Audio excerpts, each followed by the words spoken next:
What's the point of having them? Why would I do that to myself? Does it hurt?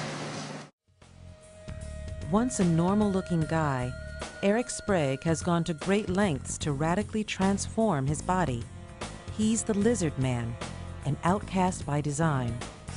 By radically marking the visible parts of his body with pointed teeth, green scaly skin, and Teflon implants under his eyebrows, Eric sends a message that he no longer wants to play by society's rules. I think the culture views modified people in a really negative way. It's just a very harmless form of self-expression, and it's really unnecessary how people treat it like it's like a degrading, or it's like a fad or something like that. It's just someone being happy in their own skin, and I think it's messed up that so many people discriminate against that, and they treat it like it's not discrimination, but it's entire culture and form of art of people that people are looked down upon because of it.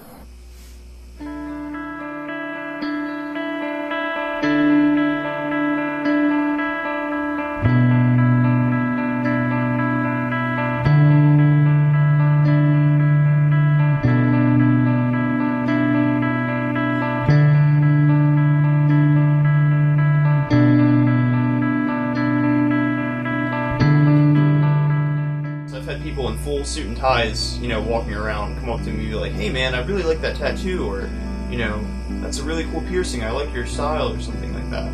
You'd be really surprised in the people that actually come get those things. There's plenty of people, that come in, I've had doctors as clients, I've had, lawyers as clients, people that you wouldn't think get piercings or modifications, and they're the people that, get the more, private or hidden ones, but they still get them.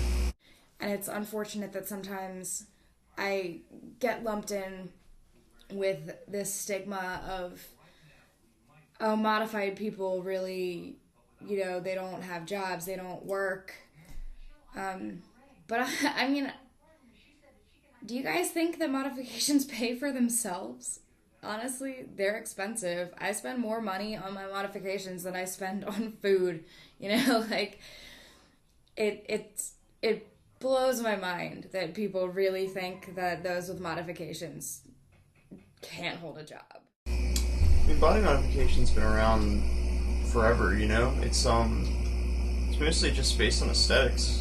I mean, of course there were ceremonial things back in different tribes and things like that, but I guess the earliest I can think of dating back is like ancient Aztec and Mayan culture. 20, 30 years ago, the people getting tattooed were people in gangs and, people that were, bikers and things like that, and it just has a negative view from that standpoint, and, I guess nowadays it's related more towards, like, personal aesthetics and things like that. You're not getting a tattoo to say you're affiliated with a gang or an organization, you're getting a tattoo because it makes you feel better about yourself.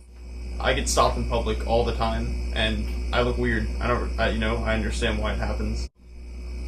People come up to me all the time like, "Oh, why would you do that?"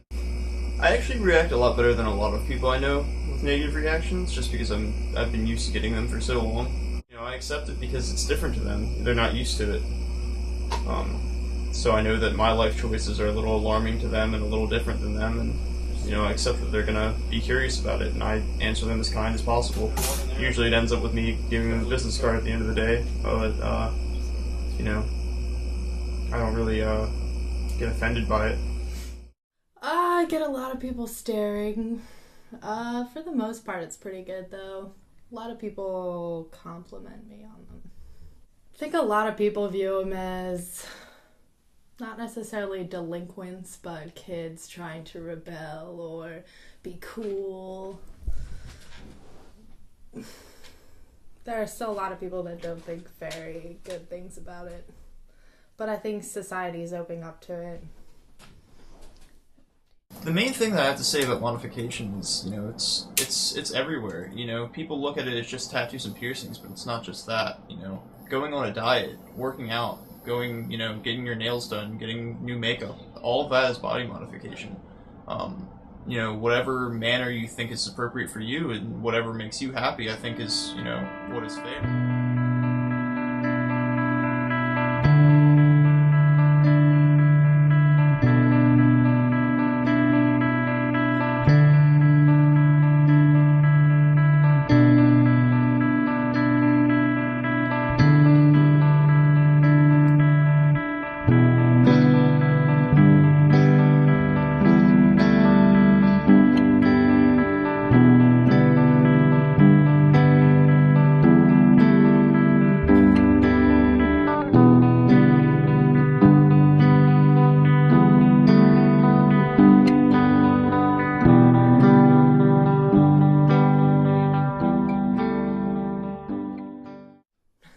it's a form of expressing something that I can't really do any other way.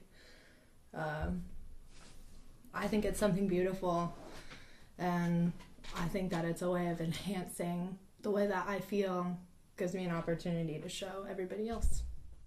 When people ask me why I choose to modify my body, my response is usually, well, do you decorate your house? You know, are there pictures of your family around? Do you have plants? Do you paint your walls?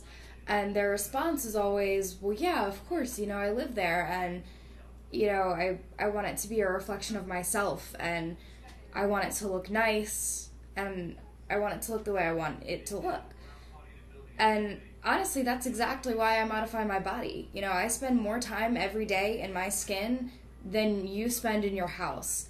And I want my home, my body, to be a reflection of myself as well. And I want it to look the way that I want it to look and the way that I feel it should look. Choosing to live life as a lizard man 24/7 isn't for most people. But for Eric and others willing to cross the line, becoming an outcast is a price they're willing to pay for being true to how they see themselves, no matter what that makes them in the eyes of others. You know, body modifications, whatever you make it.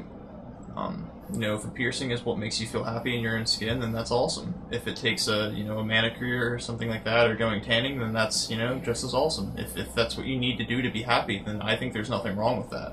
It doesn't make you less of a person to have a tattoo or a piercing. It doesn't make you less of a person to have a tan or not. I think it's, it's just society looking down on people for trying to, make themselves happy. The whole thing about, I guess body modification nowadays, there are career fields that aren't accepting of them. So I understand that not everyone has the freedom to do it, which is, unfortunate, but, I feel like there is a lot of positivity to this field.